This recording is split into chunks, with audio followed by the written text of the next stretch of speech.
I want to talk about how to handle New Year's resolutions the right way. I'm about a week late on this one, and that's actually part of the point. I kind of had a plan in the back of my head of doing at least a short workout every day this year, and I've already missed 2 workouts, days 1 through 4. My first workout was on the 5th of January, so that's a pretty epic fail. But that's really what I want to talk about here. The fact that when we try to have resolutions with 100% success rates, there's no room for error. We're trying to be perfect. We put so much pressure on ourselves that we can't actually feel good throughout this process. And that's really the whole point of any goal that you're trying to achieve, is to feel good throughout the actual process. What's the point in delaying gratification? You should feel good when you're actually going through the work. Of course, sometimes it's going to suck. And I used to think that it was a really important thing to learn, this idea of delaying gratification. But now I realize that enjoying life in the moment while still achieving our goals is the true balance that we should be striving for. And it's actually quite easy to go for this. How I like to approach it is by having basically one big goal, this big pie in the sky, big dream, massive goal type thing that you're working towards. So for me right now, that's basically a book or this podcast, and then baselining all of the other priorities in life. So these are the habits that you might consider to be really important to your health, your well-being. For me, it would be nutrition, fitness, spending time with loved ones, meditation, writing, podcasting, and creating content. So those are the things that I want to maintain as habits. Just like brushing my teeth, I want to create really good winning streaks in these areas. Just keep them consistent, make them easy and effortless so that I can continue to grow or at least maintain my abilities in those areas. So we baseline those main things overall.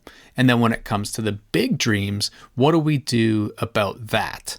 We have fun hobby stuff as well. So I like to picture all of this as like a pyramid. Your priorities are on the bottom. Those are the habits that you need to have consistent every day. Like I said, nutrition, spirituality, friends, family. In the middle, you have your big dream stuff. So that's, for me, things like the podcast, writing a book. For you, it might be to be a successful musician or to sell some of your artwork.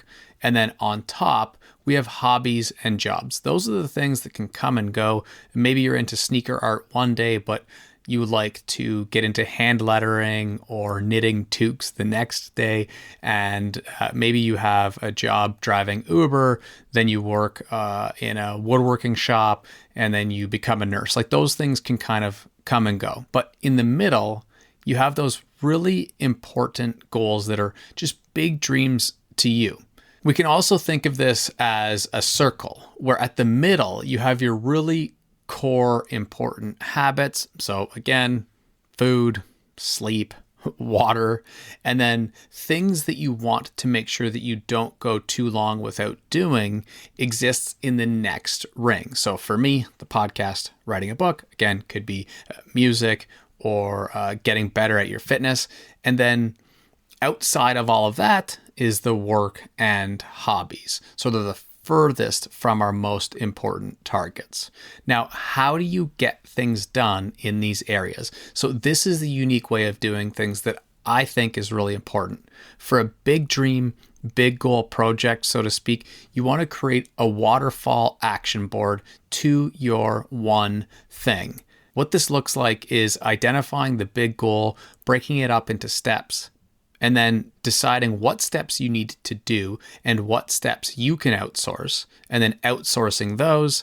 Then with the steps that you need to do, figure out what is the next one that you should work on as the most important priority, and how can you build a habit of completing this. So for me, it would be episodes like this, a solo podcast episode. It would be the workflow around doing research for guest interviews, creating the content with them and then getting these episodes edited and uploaded, but how do you build habits around the work that you have to do and try and remove yourself from all of the other stuff? So I'll use another example. Something else I'm going through right now is writing a book, one of my current big goals. So again, it's just above those real priorities, but it's basically the second most important thing that I'm working on in my life. I'm going to outsource a lot of the things like marketing, cover design, editing. So I've reached out to contractors in all of those areas.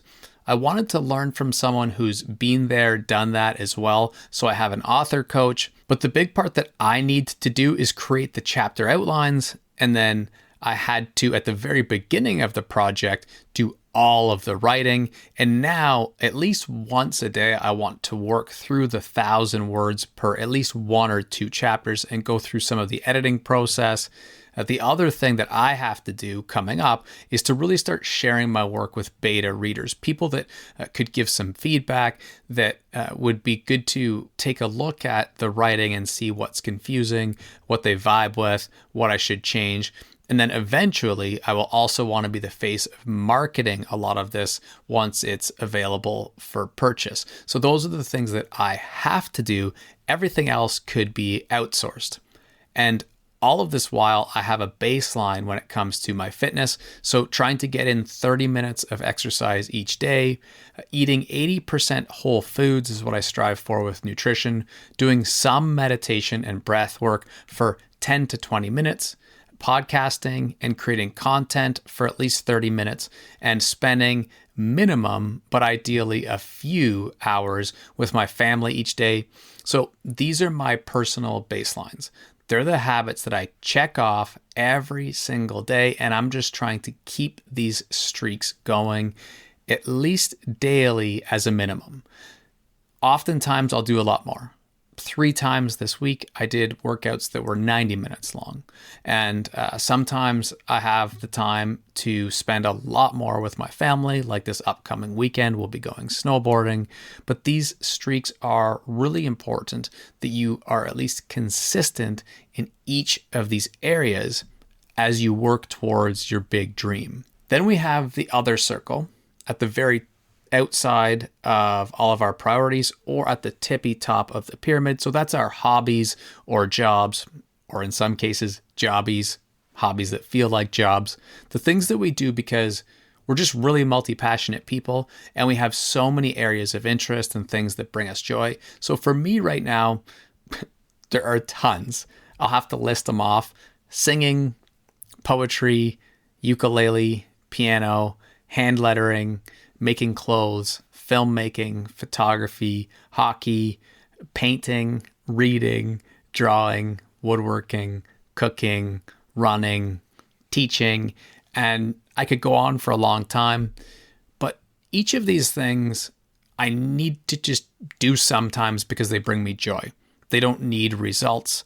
Maybe one of them will creep up to become a priority someday, but for now, I don't need to worry about results in any of these areas. Unlike the book or the podcast, these are just for fun. They're things that could come and go, and as long as I'm doing some hobbies every now and again, life goes along pretty well. So to recap, let go of perfection, appreciate that life can be a little more easy and effortless, and when it comes to your goals, it's about continuing to push forward, continue to get caught trying, as my friend Majora Carter would say. If you miss a day or two, it doesn't mean failure, especially when it comes to the big dream stuff, because it does take a long time, but just keep taking steps. And then secondly, maintain your core baseline habits for consistency. So when it comes to things like sleep, nutrition, exercise, relationships, spirituality, meditation, create a very solid foundation to then build your big dreams on top of.